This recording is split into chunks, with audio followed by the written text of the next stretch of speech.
نحمدہ و نصلی علی رسولہ الکریم اما بعد فاعوذ باللہ من الشیطان الرجیم بسم اللہ الرحمن الرحیم۔ تمام تعریفیں اسی اللہ کے لیے ہیں جس نے بڑے بڑے ظالم اور جابر لوگوں کی گردنیں موت سے مروڑ دی اور اونچے تختوں پر اکڑ کر بیٹھنے والے بادشاہوں کی کمریں موت سے توڑ دی اور بڑے بڑے خزانوں کے مالکوں کی امیدیں موت سے ختم کر دی۔ یہ سب لوگ ایسے تھے جو موت کے ذکر سے بھی نفرت کرتے تھے، لیکن اللہ کا جب وعدہ موت کا وقت آیا تو ان کو گڑھے میں ڈال دیا اور اونچے میلوں سے زمین کے نیچے پہنچا دیا۔ بجلی اور کمکموں کی روشنی سے نرم بستروں سے قبر کے اندھیرے میں پہنچا دیا۔ غلاموں اور باندیوں سے کھیلنے کی بجائے زمین کے کیڑوں کے حوالے ہو گئے اور اچھے کھانے اور پینے میں لطف حاصل کرنے کی بجائے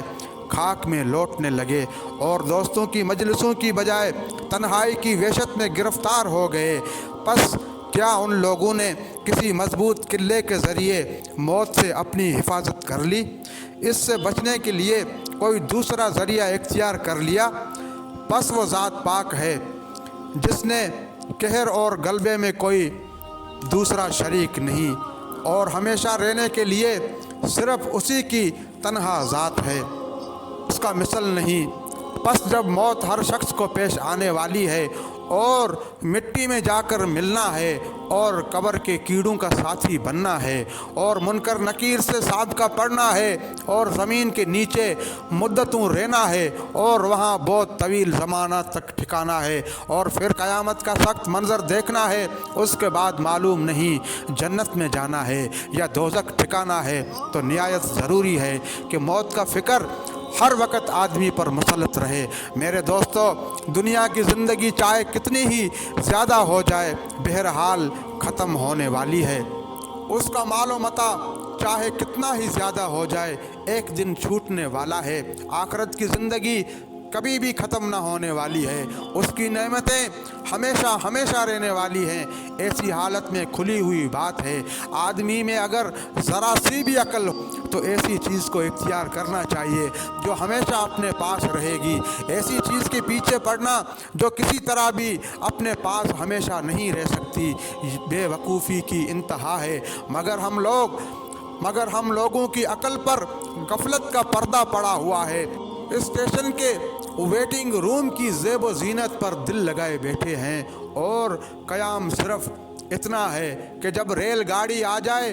اس پر سوار ہو جانا ہے۔ اتنے ذرا سے وقت میں اگر آدمی اپنے سفر کی تیاری میں مشغول ہو جائے، اپنے سامان سفر کو تیار کر لے، پھر جو چیزیں وقت میں پہنچ کر کام آنے والی ہیں ان کو فراہم کرے تو یقیناً ان کے لیے کارآمد ہے۔ وہ اپنا یہ قیمتی وقت اور تھوڑی سی فرصت وہاں کے سپر آٹے میں خرچ کر دے، اپنا سامان بکھرا پڑا رہے اور خود پلان روم کی صفائی اور اس کے فرنیچر کو کرینے سے رکھنے میں لگ جائے، یا اس سے بڑھ کر حماقت یہ کرے اس میں لٹکانے کے واسطے آئینے اور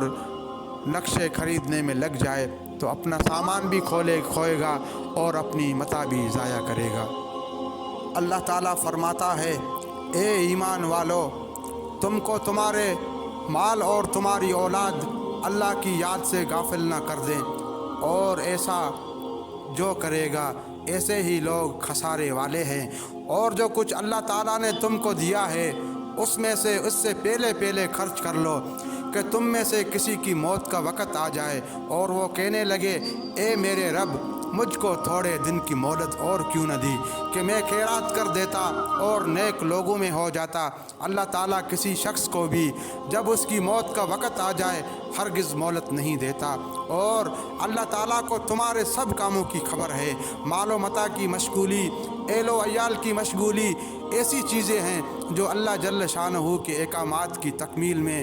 کوتاہی کا سبب بنتے ہیں۔ ایسا نہ ہو کہ دیکھتے آنکھوں اہل و عیال مال و متاع سب چھوڑ کر چل دو، آج مہلت ہے، رنگا لے نہ چندیا گندا لے نہ سی، رنگا لے نہ چندیا گندا لے نہ سی نہ جانے بلا لے پیا کس گھڑی تو کیا کیا کرے گی اری دن کے دن تو کیا کیا کرے گی اری دن کے دن تو دیکھا کرے گی گھڑی دن کے دن۔ میرے دوستو اور بزرگوں، تم لوگوں پر اللہ تعالیٰ جل شانہ رحم کرے، اپنی غفلت سے ہوشیار ہو جاؤ، اپنی نیند سے بیدار ہو جاؤ، اس سے پہلے کہ یہ شور ہو جائے کہ فلاں شخص بیمار ہو گیا ہے، مایوسی کی حالت ہے، کوئی اچھا حکیم بتاؤ، کسی اچھے ڈاکٹر کو بلاؤ، پھر تمہارے لیے حکیم اور ڈاکٹر بار بار بلائے جائے اور زندگی کی کوئی بھی امید نہ دلائے، پھر یہ آواز آنے لگے کہ اس نے وصیتیں شروع کر دی، اے لو اس کی تو زبان بھی بھاری ہو گئی، اب تو آواز اچھی طرح نہیں نکلتی، اب تو وہ کسی کو پہچانتا بھی نہیں، لمبے لمبے سانس بھی آنے لگے، کرا بھی بڑھ گئی، پلکیں بھی جھکنے لگیں، اس وقت تجھے آخرت کے احوال محسوس ہونے لگیں گے، لیکن زبان تتلا گئی، اب کوئی بات کہہ بھی نہیں سکتا، بائی بند رشتہ دار کھڑے رو رہے ہیں، کہیں بیٹا سامنے آتا ہے، بیوی سامنے آتی ہے، مگر زبان کچھ نہیں بولتی، اتنے میں بدن کے اجزاء سے روح نکلنا شروع ہو جاتی ہے اور آخر وہ تو نکل کر آسمان پر چلی جاتی ہے، عزیز و اقارب جلدی دفنانے کی تیاری شروع کر دیتے ہیں، عیادت کرنے والے رو دھو کر چپ ہو جاتے ہیں، دشمن خوشیاں مناتے ہیں، عزیز رشتہ دار مال بانٹنے میں لگ جاتے ہیں اور مرنے والا اپنے اعمال میں پھنس جاتا ہے۔ یہ حقیقت ہے اس زندگی کی، موت کا معاملہ نہایت سخت ہے اور ہم لوگ اس سے بہت غافل ہیں، اپنے مشاغل کی وجہ سے اس کا ذکر ہی نہیں کرتے، اگر کرتے بھی ہیں تو محض زبانی تذکرہ جو مفید نہیں، بلکہ ضرورت اس کی ہے کہ دل کو سب سے فارغ کر کے اس طرح سوچے کہ گویا وہ سامنے ہی ہے، جس کی صورت یہ ہے کہ اپنے عزیز و اقارب اور جانے والے احباب کا حال سوچے، کیوں کر ان کو چارپائی پر لے جا کر مٹی کے نیچے داب دیا، ان کی صورتوں کا، ان کے اعلیٰ منصبوں کا خیال کرے اور غور کرے، اب مٹی نے کس طرح ان کی اچھی صورتوں کو پلٹ دیا ہوگا، ان کے بدن کے ٹکڑے الگ الگ ہو گئے ہوں گے، کس طرح بچوں کو یتیم،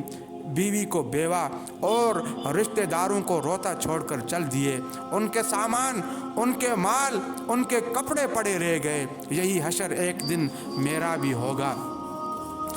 کس طرح وہ مجلسوں میں بیٹھ کر کہکے لگاتے تھے، آج خاموش پڑے ہیں، کس طرح دنیا کی لذتوں میں مشغول تھے، آج مٹی میں ملے پڑے ہیں، کیسا موت کو بلا رکھا تھا، آج اس کا شکار ہو گئے، کس طرح جوانی کے نشے میں تھے، آج ہاتھ الگ پڑا ہے، پاؤں الگ پڑا ہے، زبان کو کیڑے چمٹ رہے ہیں، بدن میں کیڑے پڑ گئے ہوں گے، کیا کھلکھلا کر ہنستے تھے، آج دانت گرے پڑے ہوں گے، کیسی تدبیریں سوچتے تھے، برسوں کے سامان سوچتے تھے، حالانکہ موت سر پر تھی، مرنے کا دن قریب تھا، مگر انہیں معلوم نہیں تھا آج رات کو میں نہیں ہوں گا، یہی حال میرا ہے، آج میں اتنے انتظامات کر رہا ہوں، کل کی خبر نہیں کیا ہوگا، آگاہ اپنی موت سے کوئی بشر نہیں، آگاہ اپنی موت سے کوئی بشر نہیں، سامان 100 برس کا، پل کی خبر نہیں۔